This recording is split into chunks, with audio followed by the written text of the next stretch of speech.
art of hair cutting involves the precise designing, cutting, and shaping of the client's hair. Mastering this art requires the component use of a variety of tools, implements, and techniques. The same general techniques are used in men's and women's hair cutting.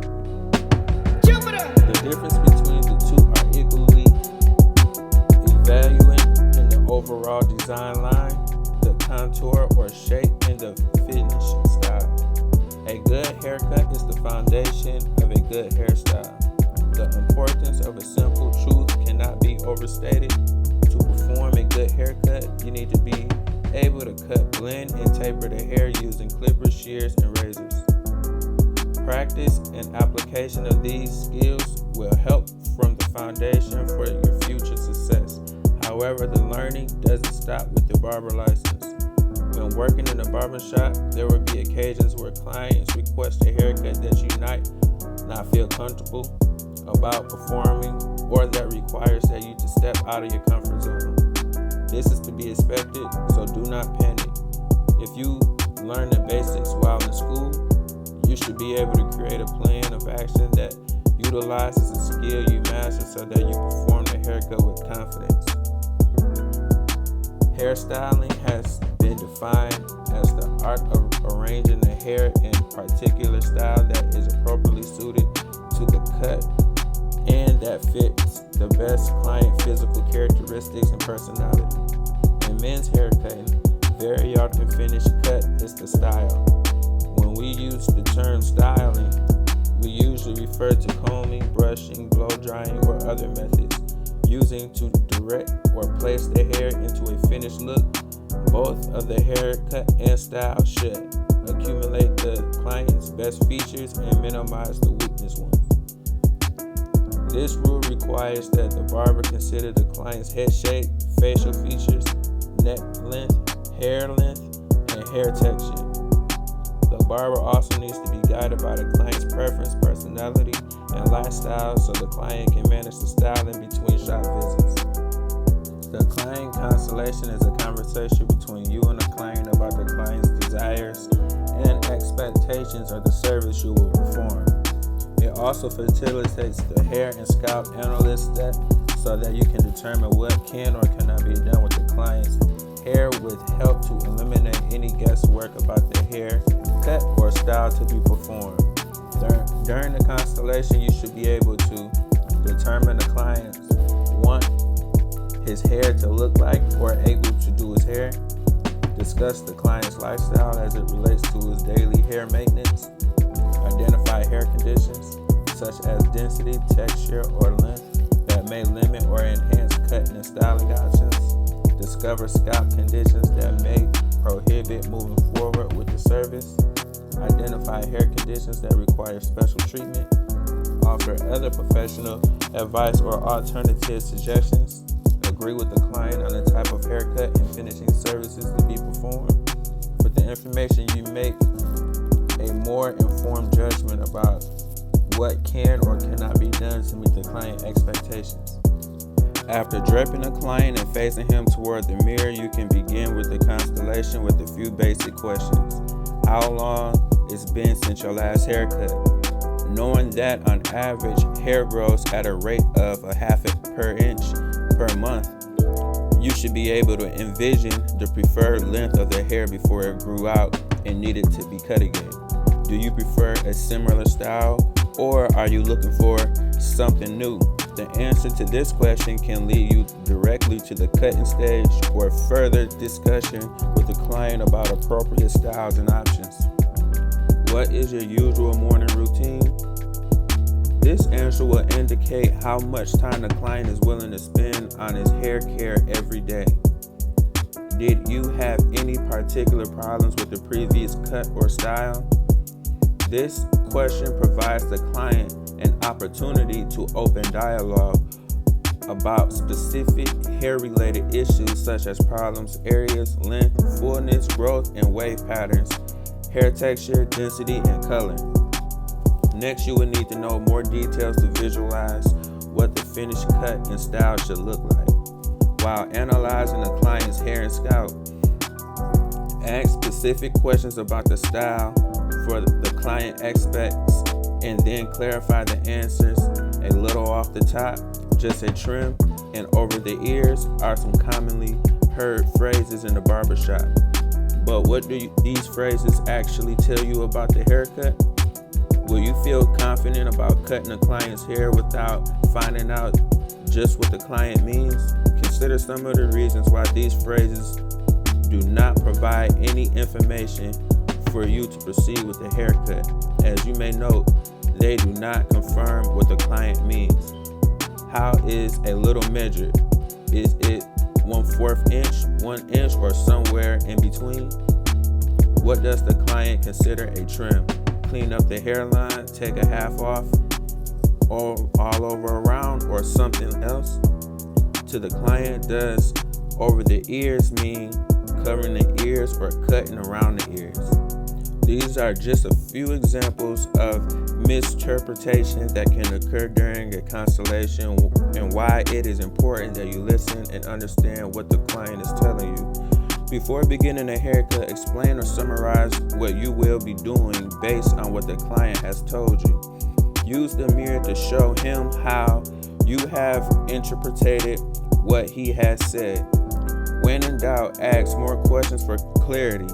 This will benefit you, your client, and the final results. With practice and experience, you will develop your own questions to gain the information you need to perform the haircut with confidence and a clear plan of execution. Asking these questions help you in advising the haircut before beginning the actual procedure. When a client uses the word trim, what he usually means is that he doesn't want the hair too close or wants to retain some length. If the client makes this request, you will need to understand what his concept of trim is during the constellation. The term trim may also mean that the client just wants his outline cleaned up in between haircuts, a little outliner work, and he is all set until his next appointment. A tape up also fits into the category of trim and should consist of no more than an outline cleanup, because once you start taping up or cutting above the hairline, you will have to keep blending into the interior section, which makes the service a haircut. In still other cases, clients may ask for a trim with the idea that the price of the service will be adjusted down because less hair is cut off. In reality, there isn't any such thing as a trim when used in this context, because regardless of the amount of hair cut off, you will still have to perform a series of steps to cut the various hair sections, and the service should be priced accordingly. The best way to avoid any confusion of pricing issues for these interpretations of a trim is to clearly define the service on the price menu and to educate your clients about the difference in the service being offered. Every haircut is a representation and advertisement of the barber's work.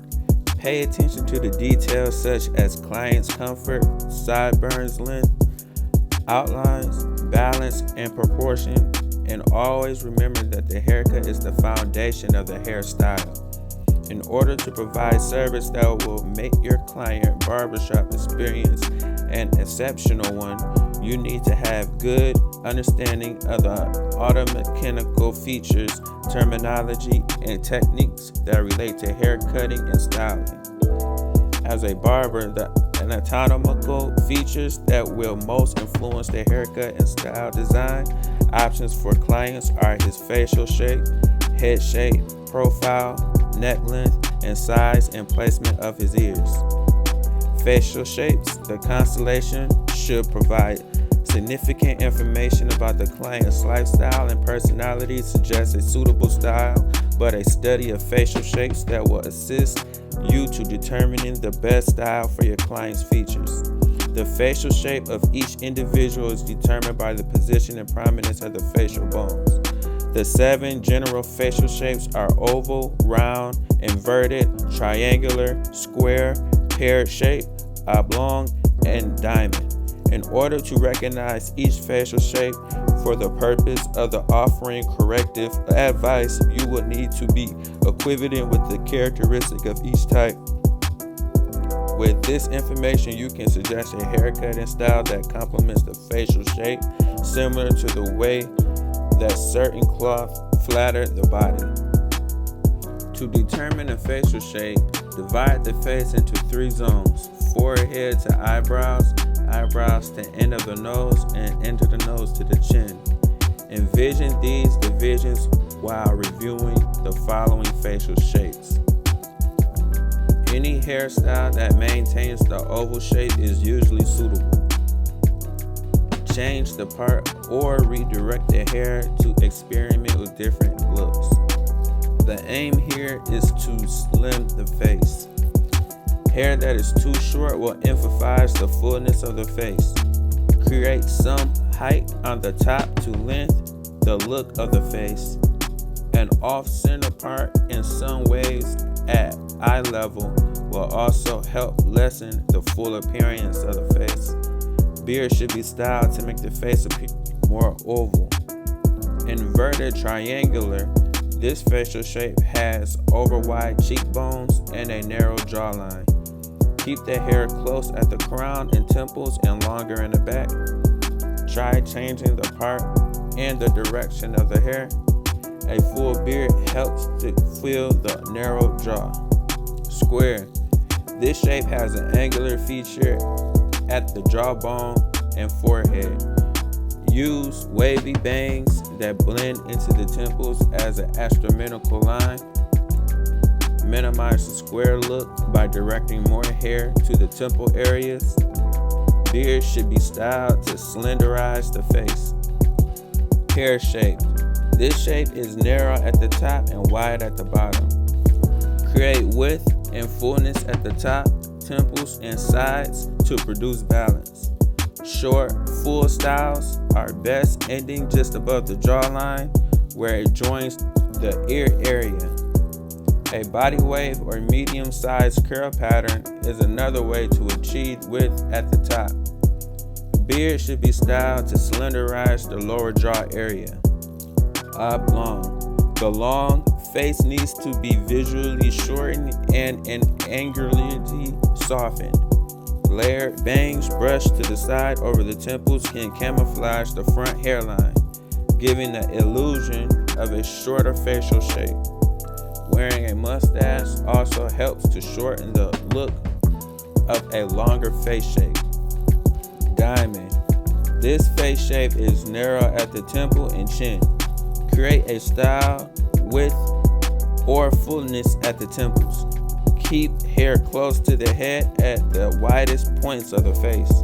Direct bangs of the face into the sides to broaden the appearance of the forehead.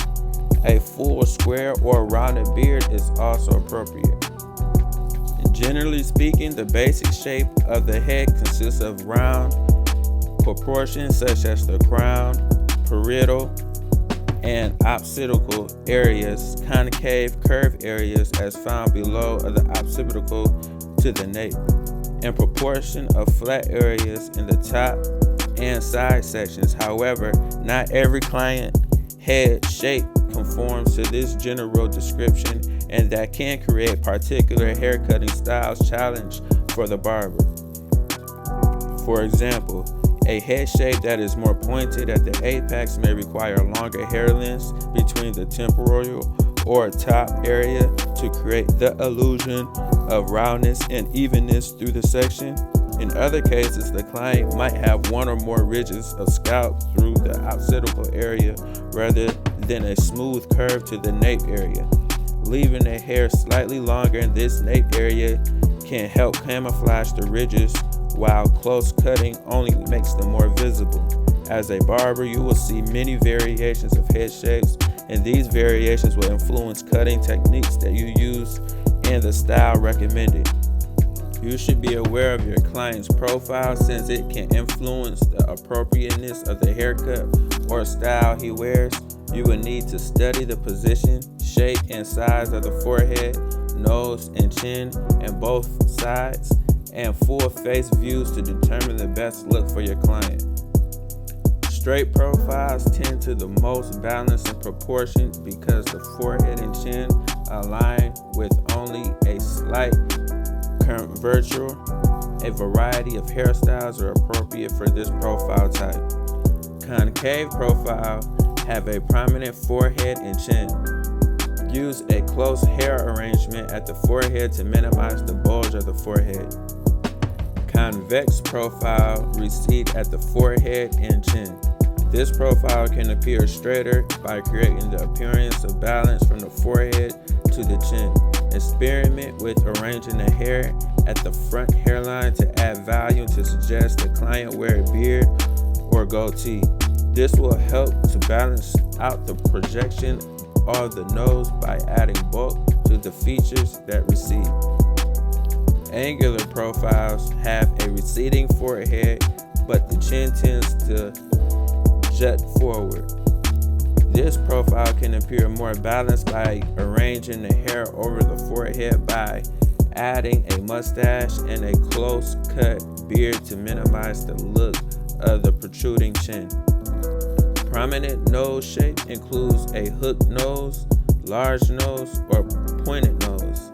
Style the hair forward at the forehead and back on the sides to minimize the prominence of the nose. Beards and mustache can also use to balance the features.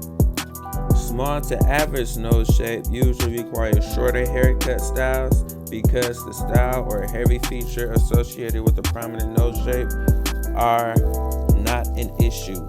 Experiment with different part lines or by combing the hair in a different direction at the side. The length of the client's neck is also a factor in determining the overall shape of the haircut and style. In most cases, it is advisable to follow the client's natural hairline.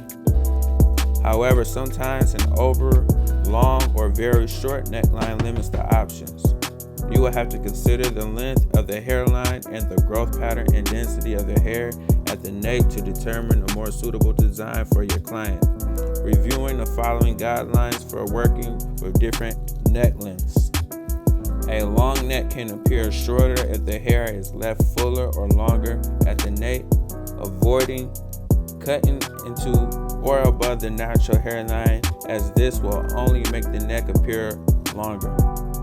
A short neck can appear longer if the hair does not extend below the natural hairline at the nape. Tapering this area and fine blending at the natural hairline will also help create the illusion of a longer neck.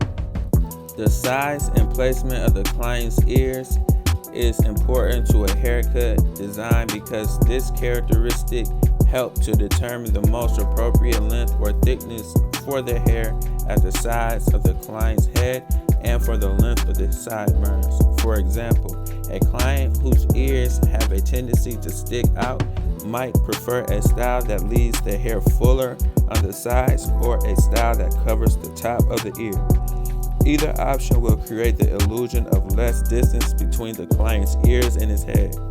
The size and placement of the client's ears also influence its options for the length, thickness, and shape of the sideburns, as explained in the following section. To determine the most suitable length and shape for the client's sideburns, you will need to consider his hairstyle, facial structure and features, natural hair growth, and the size of placement of the ears. Consider the relationship of these factors to sideburn designs as discussed below. The sideburns will look short, medium, or long relative to client's facial features and structure. For example, a 1-inch long sideburn may appear more shorter, medium on a client with a larger, longer facial structure, or too long on a client with a smaller or shorter facial features. The client's natural hair growth is consideration because it determines his hairline and the density texture of his hair. These characteristics affect the amount of hair there is to work with in the sideburn areas and the design options you will have to create a balanced and proportioned look. For example, if the client has light, thin sideburn hair, very close cutting can result in creating patches and exposing the underlying skin.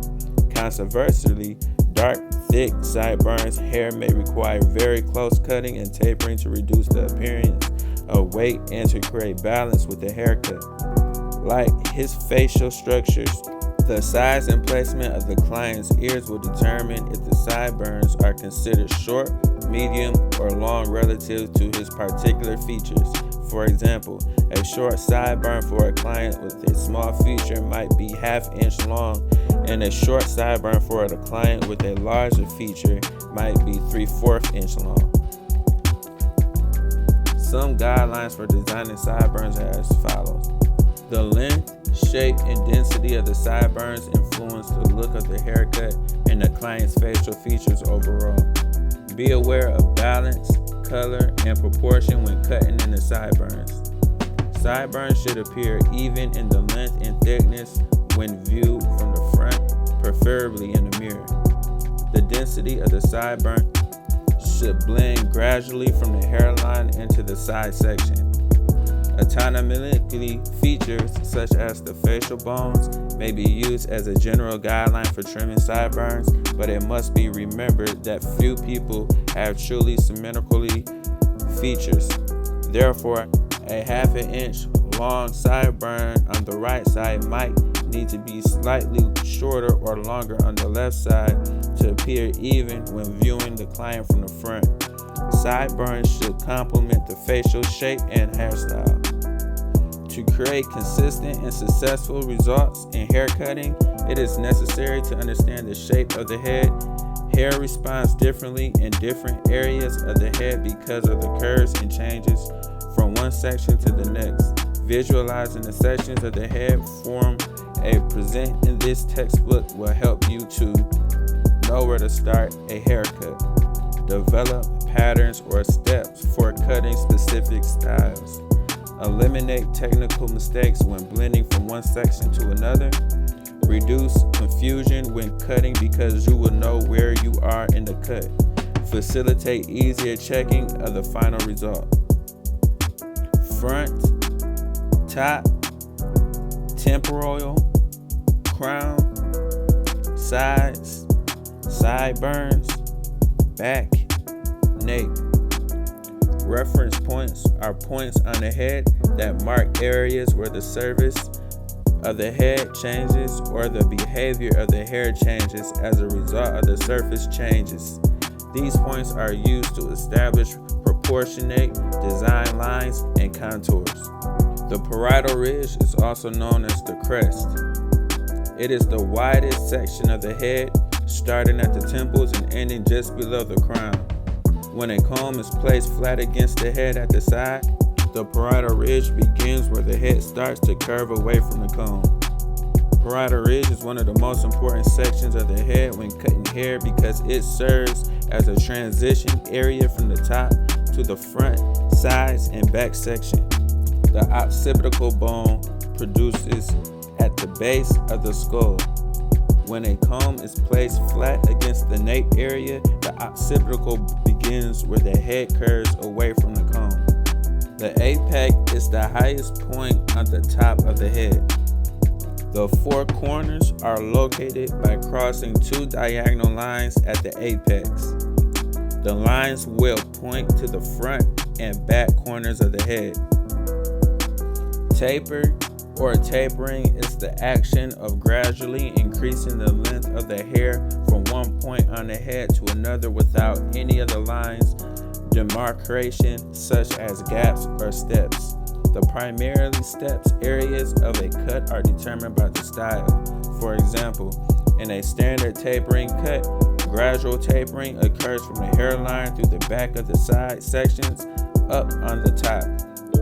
In the case of a bald fade, most of the tapering takes place around the parietal ridge. Tapering and blending areas refer to the section or levels within the haircut where transitions between hair length occur. Clients often describe their desired style in terms of length using such words as long, medium, short, close or extra short, or faded. Tapering and blending areas for these basic lengths vary with the haircut design and the shape of the head. with the exception of a bald fade or a bi-level cut. Tapering begins at the nape and sidelines, as indicated by the bottom dashes lines in the figures. The top line depicts the highest point of the taper area and indicate transition areas into longer hair. Sections between dashes lines show where the gradual tapering and blending take place. Notice the relationship of tapering and blending areas in relation to the curves of the head. Longer style usually requires the least amount of tapering. Tapering is performed with the nape hairlines just to show the occipital and just above the bottom of the ear when seen in the back. If the ears are exposed, tapering on the sides begin at the hairline and connects with the taper behind the ear before blending into longer side and back lengths. Medium length styles do not have a scalp appearance, although the hair is cut closer to the head than longer and fuller styles. Closer tapering is performed by the nape hairline to the occipital at a point that is about even with the tops of the ears. In the sideburn areas, tapering should blend into the section at the top of the ears. Semi-short styles are tapered slightly higher to above the occipital. The hair is tapered to the bottom of the parietal ridge in the back and side sections.